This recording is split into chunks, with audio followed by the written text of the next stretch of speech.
Hello, beautiful souls. Stacie Overman here, your spiritual guide and your co-creator in positive change. You are exactly who I want to talk to and talk with today. I have been missing in action for a little over a week, and I apologize for that. I really try hard to be active personally with each and every one of you in this group a few times a week. But I had to take a trip to Oregon. I flew to Nevada. I drove to Oregon through some of that smoke that was just beginning to pick up my daughter and my beautiful, handsome grandson. And then we hauled her stuff and some of our stuff all across the United States to get to Tennessee. And then we drove down to Kentucky, where we are now. And so, my goodness, talk about girl power. It was just my daughter and I doing all the driving, pulling a trailer and a big U-Haul truck. I have to say I can check that off my list as being accomplished. Doing that by ourselves was not easy. So anyway, that is why I have been missing in action. We finally made it. We are back settled at our RV home. And I also want to just shout out, right? Thanks, Carla. Yeah, I know, girl power. I also want to just really take a moment to send out some beautiful heart green, beautiful emerald green heart chakra energy to everyone in the world that is experiencing this chaos in weather, whether it be fire, whether it be tornadoes and flooding. I've personally had some family that's been affected by all of this chaos. I know I mentioned in a post a while back that solar eclipse was just the beginning of releasing things that no longer serve us. And that is not just on a personal level, that's on a global level, trying to get the earth to a new place of love and shaking out everything that no longer serves the purpose that is needed here. So I just want to take a moment, and if you are on live, let's just all focus our energy right here on that heart chakra. And I want you to see that beautiful green glowing ball. Some of you may see it as pink, but it's green or pink. And I just want us to just really push this energy out into the world. Just sending love and peace, and that they will receive the help that's needed at the perfect timing.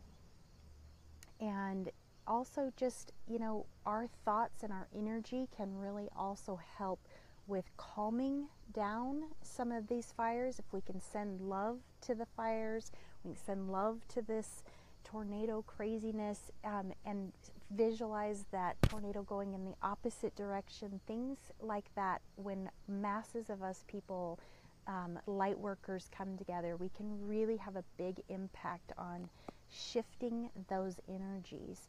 So if you have a moment and you can just sit and do some breaths and maybe a little bit of meditation and focus in areas that are heavy on your heart, I totally encourage you to do that, and that will be very helpful. But what today's video is all about is I had posted a few days back, what is one problem or one issue that you wish you had a solution for, or would like to change or understand? And I wrote them all down. I have them here on my notebook in front of me. And I'm going to address one of them that kept coming up. In different forms, people would write the question. But, for example, what I wrote here, someone had said, how do I stop absorbing other people's energy? And then there was also another that is kind of in that same text. So let me just find that here. They were mentioning, why am I no longer able to have friends? I can't stand to be around them, or I can't stand to be around my coworkers. But I'm tired of not having friends, right? So all of these things are shifting as we raise our vibration, and things are changing in our life as we're on this spiritual awakening. So that question also kind of correlates with my answer today. Let me see, there was another question here. I just don't want to miss it. Hang on just a sec. Oh, here we go. Why, after becoming or spiritual or getting into my spiritual awakening, I can't connect with those people that were in my past. Okay, so I'm going to paraphrase what they said here. So people in their past, maybe it was someone they loved, maybe they had a relationship with, or maybe it was just friends. And I'm just going to use this as an example. Maybe they show up to a class reunion and reconnect, and they really love these people, and they really enjoyed them in their lives. But now all of a sudden, they don't connect, like it doesn't jive, it doesn't fit. Why is it like a feeling of a repelling feeling, if you will? So those were a few of the questions, and there was quite a few people mentioning absorbing others' energy. So I would like to address that one, and I'm not going to address all of the other ones today, but I will address some of them as we go. So don't worry, I'm not forgetting your question. And so I wrote some notes here. So basically, based off of those questions, I grouped them together because what stands out to me is you must be very empathic. So I feel that many of you are absorbing other people's energies because you're an empath. So if you're new to this term or haven't heard of this term yet, which I think you may have, but in case you haven't, an empath, which that is, I am that as well, is very highly sensitive people, okay? We're very sensitive. We not only feel our own energies, but we feel other people's energies. We, like for example, when I was battling breast cancer and I was going through chemotherapy and radiation and all my surgeries, I could go out to the mall and I could spot somebody across the aisle there or in the store, and I knew they were sick. I knew they were battling something. And in my gut, I felt they were battling cancer. And it was so strange. Hi! It was so strange. Oh yeah, she says, Rachel says this is so me, right? It was so strange to me because this was before I realized my spiritual awakening. And I would know. I can remember being, this particular one stands out to me, so I'm just going to share this. I was in a Kohl's, and I saw this lady walking through the aisles. I knew she was sick, and I knew with every fiber of my being she was battling cancer. But my mind and my ego gets in the way, and I'm like, yeah, you're crazy. She's going to think you're nuts. What are you even thinking about? You can't go up to her. You can't go give her a hug. She's going to be looking at you like you are off your meds. So, well, now she would be able to tell I was sick because I was fully bald, had no eyelashes, had no eyebrows. You know, I had a portacath that was kind of pushing through my shirt, and I knew she could tell I was sick, but she did not look sick to the normal person. Well, as we were coming out of the store, I saw her sitting on the bench between the two doorways in that breezeway thing. If you've been in Kohl's, you know what I'm talking about. And I came out and I sat down next to her. And I said, "Are you okay?" She started to get teary-eyed. And she said, "How did you know?" I said, "I don't know. I just knew. I know you're battling something." Well, come to find out, she was also battling cancer. And my intuition was right. My feelings were right. They were correct. Now, mind you, I did not know what an empath was at that time. But I trusted what I was feeling, and I knew with all of my faith that I was here and going through what I was going through to help other people. So I was really glad that I stopped and talked with her, and we had a great conversation, and we hugged and went on about our day. But that is an example of feeling other people's pain or feeling other people's illness. I know that Carla on here, I know she and I had a great talk about this, but many times if you're new to this, you may not understand why you're feeling this. And maybe there isn't a specific reason why you're feeling it. You're just feeling it. Like you go to the department store and you can't even focus on buying what you needed to buy because you're getting the vibe from the check stand person, the checker. You're getting the vibe from the person behind the counter. You're getting the vibes from all the people around you. This person is angry, and this person is happy, and this person is crying, and this person is sad. And I'm getting goosebumps as I talk about that. And it's overwhelming, right? And you even just forget what in the world you even went in that store for. And so sometimes it can be very distracting just to do what you set out to do for the day. An empath, again, is very sensitive, very highly sensitive. Empaths are also very highly psychic. Now, if you didn't know that already, every one of us, to certain degrees, are psychic. We all have psychic abilities. Now, that doesn't mean that you're going to be amazing at it, but you also have to work at it. You've got to practice and you've got to work at it. It's like, you know, working out with weights and building those muscles. You can't just show up one day and all of a sudden be ready to join a fitness competition, right? You have to work at it. Now, another example is we all can play the piano, right? I've played the piano. I've had lessons all my childhood. As long as I lived under my parents' roof, they said I would have lessons. Now, to this day, I can play some Christmas songs and I'm good, but I never was able to memorize. I was never some amazing Beethoven. That just wasn't in me. But some people, it is, and they're innately amazing at playing the piano. Well, that is the same thing with being psychic. So an empath is very psychic, so you may have even more abilities. Now, what is psychic? If you're new to that, psychic is reading energy. So you can read energy from animals. You can read the energy around a person. You may be able to read the energy of something that happened in their past. You may be able to read something that could happen in their future, as long as they're stay on that same track. Obviously, we have free will, so things can change. But you may also be reading the energy of what's happening in that body or in their with their soul or their aura. Here, I start losing track of what I'm saying here.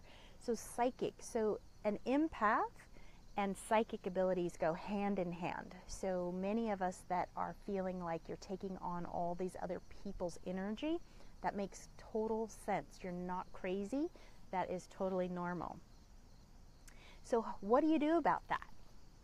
How do I solve this issue, right? How do I solve that problem? Well, one, you need to really be making sure that you're staying healthy, not only physically, but mentally and spiritually. So you're going to want to take a look at your mind, body, and your soul, okay? So you want to make sure that you're eating right, you're getting enough sleep, you're getting sunshine. Sunshine's very important. I'm trying to think, exercise, you know, physically you've got to take care of your body. Also mentally, you've got to learn how to tune down or shut down, turn off. You've got to unplug. You've got to learn how to unplug. If you can't get away from the phones, I mean, I love that you all are here, but you've got to pick a time when you unplug and you're not connected to electronics. You're not connected to a television. You're not connected to your computer. And really it's like not even reading. Like really the best thing is doing some form of meditation or hiking, getting out in nature, being outside. That's one of the reasons I do a lot of filming outside, is it's kind of like my time to be able to absorb the sunshine, absorb the nature. And I love the trees that are all around. You can't really see in this position, but I'm looking at this beautiful mountain of trees in front of me, and I get to hear the birds, and it lets me just kind of decompress, okay? But being empathic can be physically draining. Physically, it can make you ill. It can make you exhausted. You can become overwhelmed. You can feel like you're having a breakdown and you need to cry. You can start crying and think, why am I crying? I was just happy 2 minutes ago. I can remember walking through an airport and this whole family was signs and loved ones was sending off their son, brother, uncle, whatever he was, to the service. He was leaving on a plane to go into the service and for active duty.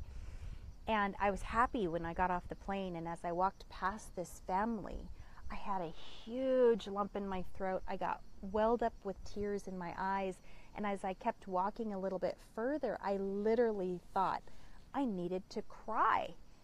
And I had to stop and think, is this me? And I knew it wasn't me. I just went on a beautiful trip. I was happy. I was relaxed. Everything was good. But it wasn't me. It was the energy that I was feeling from that whole group of people. Okay?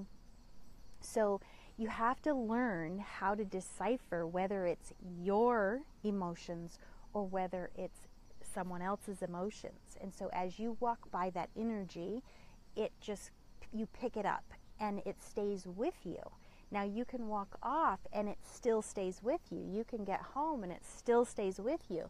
And as this piles on and piles on and piles on, it can become very overwhelming. A lot of people may think that they're depressed, and maybe they're not even depressed. It's just all this stuff that's stuck to them over a period of time. So it's very important to learn how to protect yourself. It's very important to learn how to release all of that stuff off of you, so you're not carrying all of this emotional baggage that doesn't belong to you.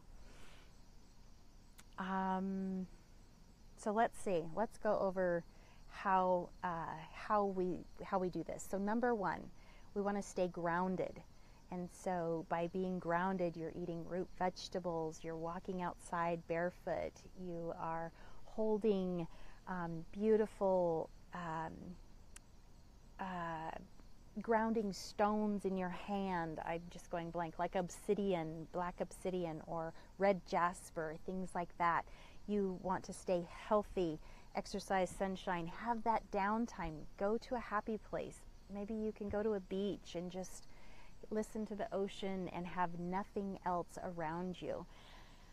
You want to nourish your mind, body, and soul. Number two, you want to remove yourself from anything negative. Okay, if you are around a negative environment, remove yourself from that, especially if it's at all possible. I know it's really hard for some of us if we work in a negative environment, but if it's at all possible, remove yourself from that negativity and our surroundings. Daily meditation, like I said, do some kind of a meditation.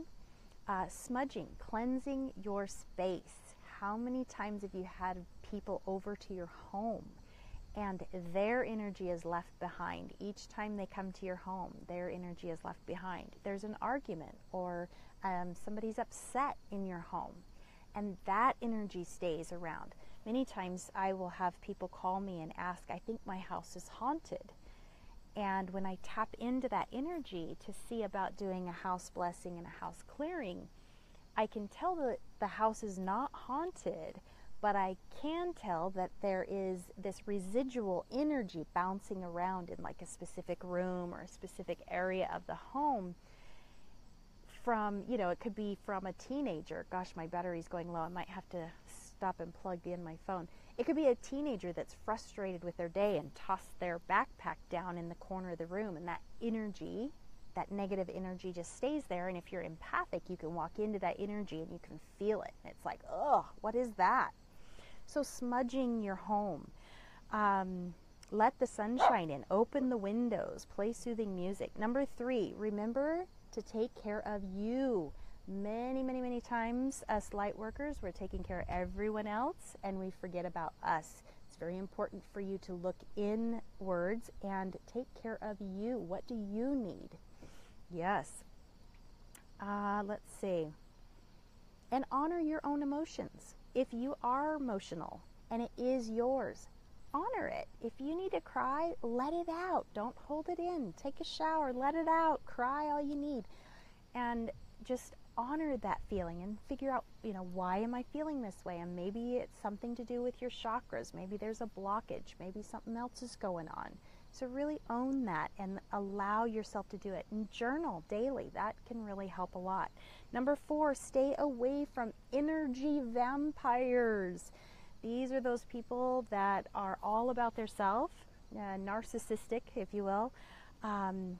They suck the life out of you. And I think all of you know what I'm talking about. All of us have had someone in our life at some point in time when you walk away and you're like, why did I do that? Why did I spend that time with them? I am so drained. I just got to go to bed. Right? So that's like, get yourself out of that environment. Avoid those situations. Or very needy folks, right? I mean, I love people that need help, and I'm all about helping them, but sometimes you have to draw a line. You've got to create a boundary for yourself. And 5, last but not least, get outside, put your feet on the ground, set your hands in your lap, visualize that beautiful sunshine coming down through the top of your head. Focus on your breath, focus on your heart, that beautiful green heart chakra. In through your nose, out through your mouth, and as you breathe out through your mouth, I want you to visualize all that yuck that's attached to you throughout the day, throughout the week, the year, the month, whatever, that it's releasing and being let go. And just let it go. Let it go. And just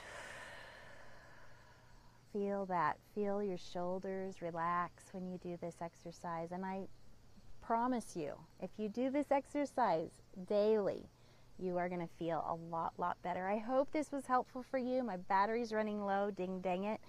But do this meditation exercise each day and let me know how it's working for you. I'd love to help you more.